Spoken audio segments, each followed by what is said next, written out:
cette phrase d'Emmanuel Macron, on le sait, elle a choqué, elle a été commentée. Parfois, on s'est dit, tiens, Jean-Luc Mélenchon qui a dit la vulgarité ou l'insulte ou les mots forts, c'est pas du niveau d'un président. Parfois, on s'est dit, Jean-Luc Mélenchon, il n'a jamais hésité sur les mots forts. Il n'a jamais hésité sur l'utilisation d'un langage assez, fleuri. Bien sûr. D'abord, Jean-Luc Mélenchon n'est pas encore président. À ce moment-là, on pourra en reparler. Mais dans tous les cas, il aurait changé. Dans tous les cas, s'il devait utiliser des mots forts en tant que président, ce serait non pas pour diviser les Français et les Françaises, mais pour les rassembler, pour les unir.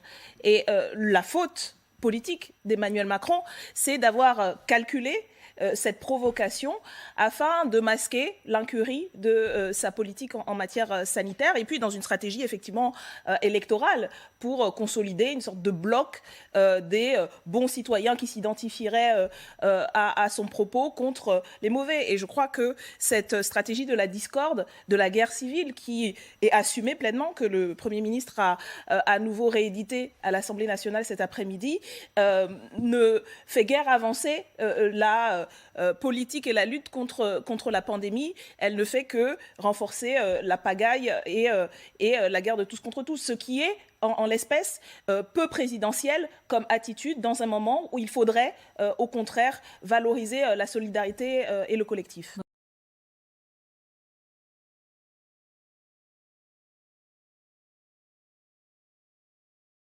S'il vous plaît.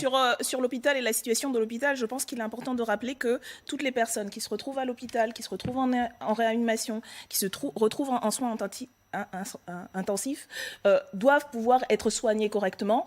Et il ne s'agit pas de se réjouir du fait que l'on soit vacciné ou pas, on se retrouve malade. Les malades doivent être soignés et ce n'est pas la faute des personnes qui sont malades, qu'elles le soient. Et ça, c'est important parce qu'on entend un petit discours qui est alimenté par le gouvernement et la majorité qui consisterait à dire d'une certaine manière, c'est leur faute et donc ils ne devraient pas être soignés. Je l'ai entendu notamment lors de la réunion en commission où le ministre s'est permis de relayer ce genre de propos. Donc les malades doivent être soignés et dans de bonnes conditions.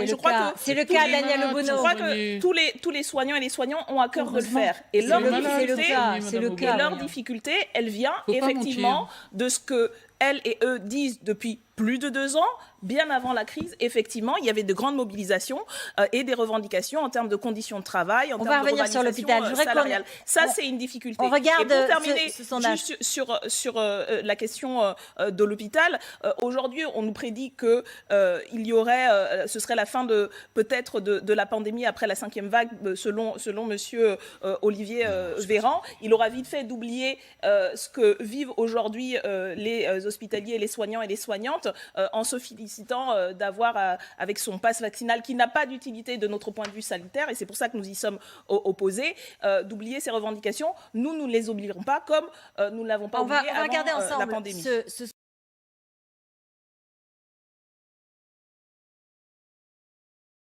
Depuis 2 ans. On se retrouve effectivement dans l'objectif poursuivi par Emmanuel Macron de faire un écran de fumée de ses provocations méprisantes pour masquer son échec. D'abord, la première chose, pourquoi... D'ailleurs, la pandémie, c'est lui, c'est bientôt ce que vous allez dire. Pourquoi, avec les lobbies qui le soutiennent, etc. Mais excusez-moi, finalement, vous tenez le même discours que... Non, mais finalement, vous tenez le même préparation, on est en partie responsable. Ça va très bien, je vous en remercie. Vous voulez aussi décider de ce que je pense et de ce que allez-y, répondez. Ça va venir, ça va venir. Que je donne un avis. Oh, mais je vous en prie. Ça va venir. Donc, la vérité, c'est que vous n'assumez pas... C'est votre vérité. Vous n'assumez pas l'obligation vaccinale qui serait plus franche. D'ailleurs, vous auriez été pour Non, nous nous sommes contre parce que mais on y est, voyons, on y est. Parce que nous suivons Olivier Véran l'a avoué. Les recommandations de l'Organisation mondiale de la santé, comme tout le monde sait, qui est une organisation insoumise. Tout le monde le sait. Et cette Organisation mondiale de la santé dit depuis le début, effectivement, qu'il faut convaincre et non pas contraindre. Elle dit aussi qu'il faut une politique de stratégie globale, ce que vous ne faites pas parce que vous êtes focalisé uniquement sur le vaccin. Le vaccin est utile. Le vaccin est utile. Le vaccin est utile pour réduire les formes graves, pour réduire les risques de contamination. Mais il n'est pas suffisant. Et par exemple, quand votre majorité, hier après-midi, vote contre l'investissement dans des purificateurs d'air et des capteurs de CO2. Expliquez-moi en quoi cela permet de faire régresser la Alors la réponse là-dessus, c'est normal de répondre là-dessus. Sur les capteurs de CO2, sur les purificateurs d'air, sur les tests.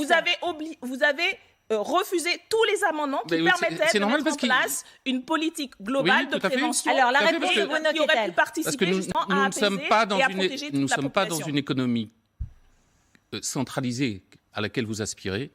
Les purificateurs d'air, c'est l'économie centralisée. Laissez-moi finir, s'il vous plaît, et vous Vous répondre. êtes permis quand même de couper et de raconter n'importe quoi. Non, mais laissez finir, j'essaye de comprendre ce qui se passe. Il y a un fonds de 20 millions d'euros inscrit au budget pour subventionner les mairies qui installeront des purificateurs d'air dans les écoles primaires et maternelles, et pour les départements et pour les régions, parce que c'est leur responsabilité, et vous le savez très bien. Voilà. Alors, je voudrais responsabilité et c'est ridicule. Vous connaissez pas Non, mais je connais suffisamment bien. Non. Et quand vous avez 12 millions d'élèves qui rentrent le lundi dans des écoles qui ne sont pas sécurisées, ça fait 2 ans que les associations de parents d'élèves, les syndicats d'enseignants demandent que ce soit sécurisé. En 2 ans, vous n'avez pas mis à niveau. Et c'est votre. Alors, on est en direct.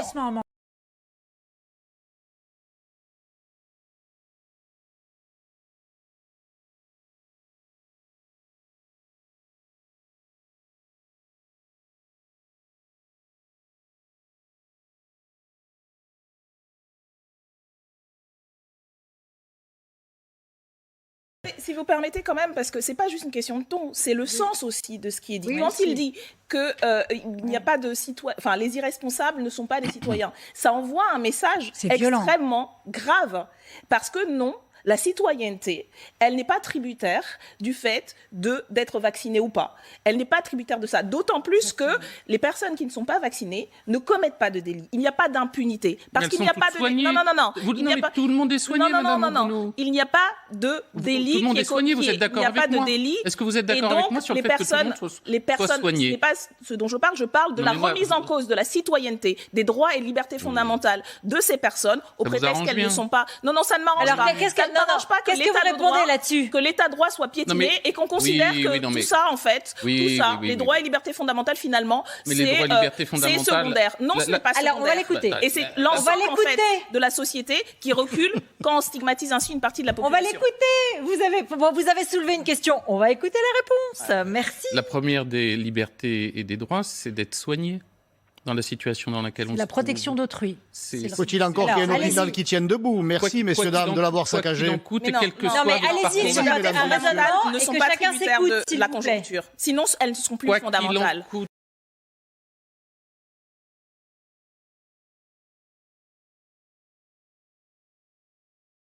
C'est 2 secondes. C'est dur. On peut éviter de passer de vague en vague. Il faudrait peut-être aussi qu'Emmanuel Macron, qui se trouve être à la présidence de l'Union européenne, agisse enfin pour la levée des brevets. Parce que vous avez fait noter que c'était une pandémie mondiale et qu'on peut vacciner 100% de la France si le reste du monde n'est pas vacciné. Et bonne année aux vaccinés et aux non vaccinés. Ça continuera comme ça de dos en dos.